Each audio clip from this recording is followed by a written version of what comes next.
राधे कृष्ण राधे कृष्ण।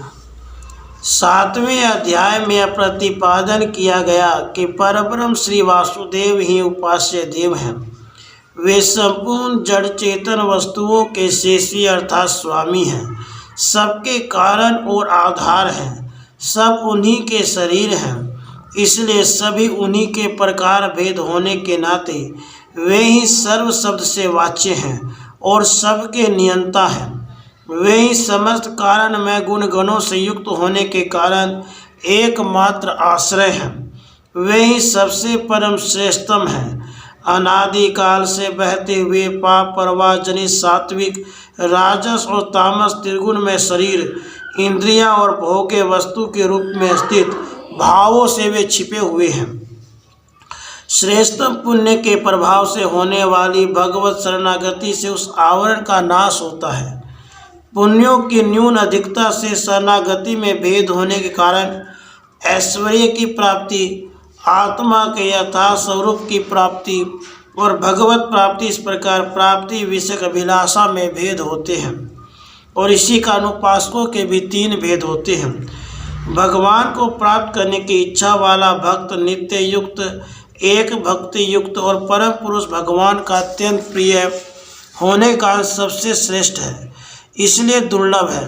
इस प्रकार उसकी श्रेष्ठता और दुर्लभता का प्रतिपादन करके फिर इन तीनों प्रकार के भक्तों के लिए जानने और प्राप्त करने योग्य वस्तुओं के भेदों का प्रस्तावना के रूप में वर्णन किया गया।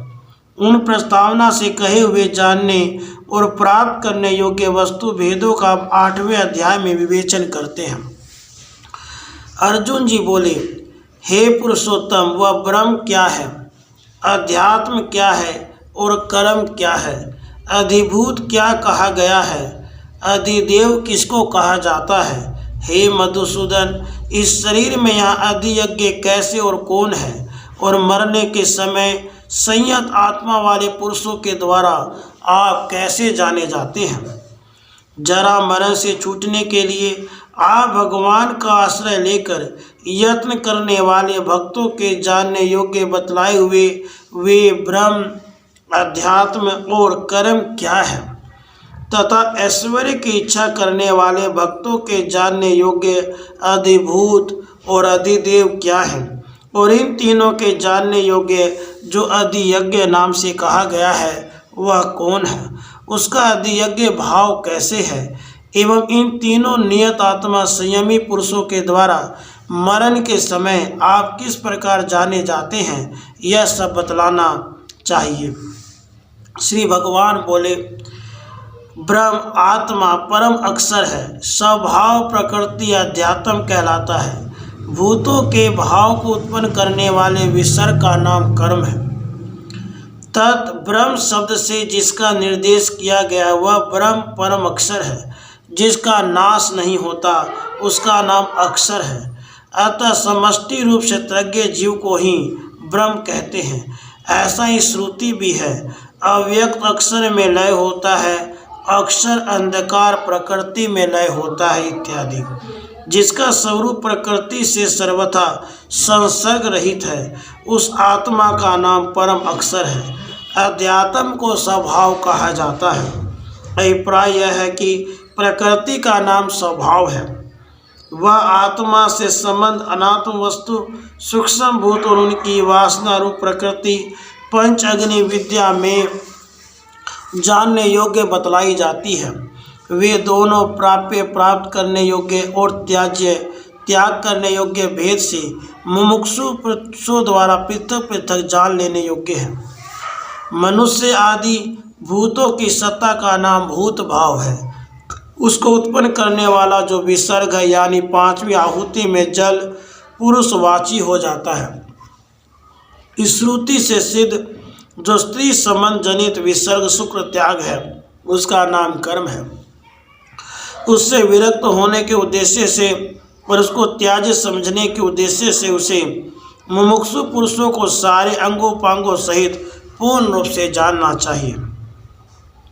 देहधारियों में श्रेष्ठ अर्जुन नाशवान भाव अधिभूत है और पुरुष अधिदेव है। और इस शरीर में अधियज्ञ मैं ही हूँ। ऐश्वर्य की इच्छा करने वाले भक्तों के लिए जानने योग्य बतलाया हुआ अधिभूत सर्वभाव है, अर्थात आकाश आदि भूतों में वर्तमान उनके कार्य विशेष, जो कि अपने आश्रयों सहित विलक्षण शब्द, स्पर्श, रूप, रस और गंध रूप सरणशील विनाशी स्वभाव वाले भाव हैं, उनका नाम अधिभूत है। ये अपने आश्रयों सहित विलक्षण शब्द, स्पर्श, रूप, रस और गंध ऐश्वर्य की इच्छा वाले पुरुषों को प्राप्त होने वाले हैं, अतः उन्हें जानना चाहिए। जिसका अधिदेव नाम से निर्देश किया गया है वह पुरुष है। अभिप्राय यह है कि जो देवताओं के भी ऊपर है वह अधिदेव है।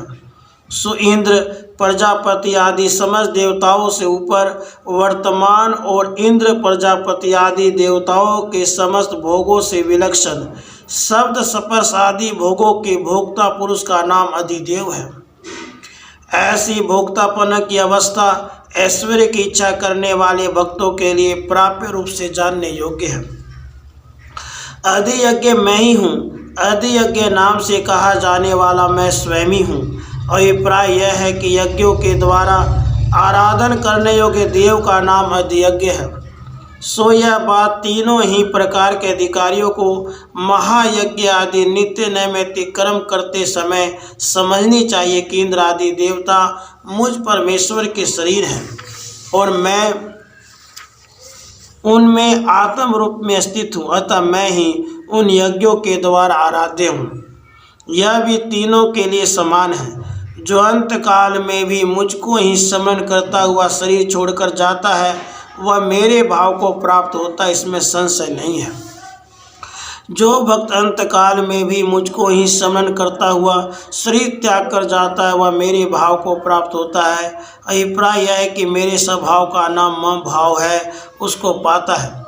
उस समय जैसा मेरा ध्यान करता है वह वैसे ही मेरे आकार वाला बन जाता है, जैसे कि आदि भरत प्रवृत्ति अंत समय में मृग आदि का स्मरण करने से मृग आदि के समान आकार वाले हो गए। स्मरण करने वाले पुरुष को वह जिस विषय का स्मरण करता है वैसे आकार का प्राप्त होना अंतकाल की प्रतीति का स्वभाव है। यह बात भली बात स्पष्ट करते हुए कहते हैं। कुंती पुत्र अर्जुन, जिस जिस भी भाव को अंतकाल में स्मरण करता हुआ मनुष्य शरीर छोड़ता है वह सदा पहले से ही उस भाव से भावित हुआ उस भाव को ही प्राप्त होता है। अंतकाल में मनुष्य जिस जिस भी भाव को स्मरण करता हुआ शरीर का त्याग करता है वह मरण के बाद उसी भाव को प्राप्त होता है और अंतकाल की प्रतीति भी पहले के अभ्यस्त विषय में ही होती है, जिससे कि पहले अभ्यास किए हुए विषय की ही अंतकाल में प्रतीति होती है। इसलिए सब समयों में तू मुझको स्मरण कर और युद्ध कर। इस प्रकार मुझ में अर्पण किए हुए मन बुद्धि वाला होकर तू निस्संदेह मुझको ही प्राप्त होगा। इसलिए तू सब समय मृत्यु काल पर्यंत प्रतिदिन मेरा स्मरण कर और प्रतिदिन मेरी स्मृति को उत्पन्न करने वाले वर्णाश्रम के अनुकूल श्रुति स्मृति विहित युद्ध आदि नित्य नैमित्तिक कर्म भी कर। इस उपाय से मन बुद्धि को मेरे अर्पण करके और अंतकाल में भी मेरा ही स्मरण करता हुआ तू अपने इष्ट रूप मुझ परमेश्वर को ही पावेगा, इसमें संदेह नहीं है। राधे कृष्ण, राधे कृष्ण।